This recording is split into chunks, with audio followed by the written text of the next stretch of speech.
તો અમદાવાદમાં રક્ષાબંધનના પર્વે એએમસી બહેનોને ભેટ આપી છે। આજના દિવસે અમદાવાદમાં બહેનો કોઈ પણ બસમાં મફત સવારી કરી શકશે। આજના પાવન પર્વે બહેનો એએમટીએસ બીઆરટીએસ બસમાં ફ્રીમાં મુસાફરી કરી શકશે।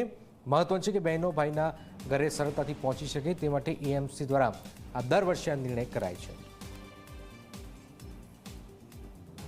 આજે રક્ષાબંધનનો પર્વ એટલે કે ભાઈ અને બહેનના પ્રેમનો પર્વ છે। અમદાવાદ મહાનગરપાલિકાએ તમામ બહેનોને એક ભેટ આપી છે અને ભેટ એ છે કે હર વર્ષે જેવી રીતે રક્ષાબંધન ઉપર જ્યારે બેન પોતાના ભાઈને રાખડી બાંધવા જાય છે ત્યારે મફત તે સવારી કરી શકે, ભાઈ સુધી સરળતાથી પહોંચી શકે એ પ્રકારની સુવિધા અત્યારે એએમટીએસ અને બીઆરટીએસ બસ તરફથી આપવામાં આવી છે। આપ દ્રશ્યો જોઈ રહ્યા છો કે ઘણી બધી બહેનો આ બસમાં બેઠા છે અને એમની સાથે પણ વાતચીત કરીશું, એમને પૂછીશું કે અમદાવાદ મહાનગરપાલિકાએ જે ભેટ આપી છે એને એવું કઈ રીતે લઈ રહ્યા છે। અચ્છા, આપ જણાવો, ભાઈને રાખડી બાંધવા જઈ રહ્યા છો?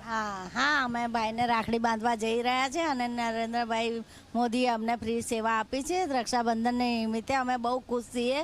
આવી રીતે હર સાલ અમને આપે છે એ બદલ આભાર એમનો।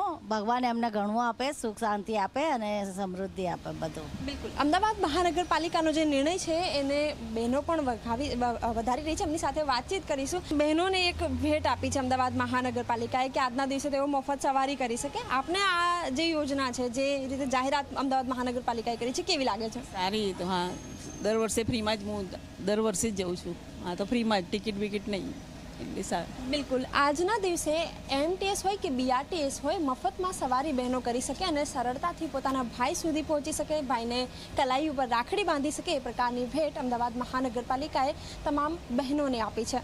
કેમેરામેન ઉમેશ પરમાર સાથે સપના શર્મા, ઝી 24 કલાક, અમદાવાદ।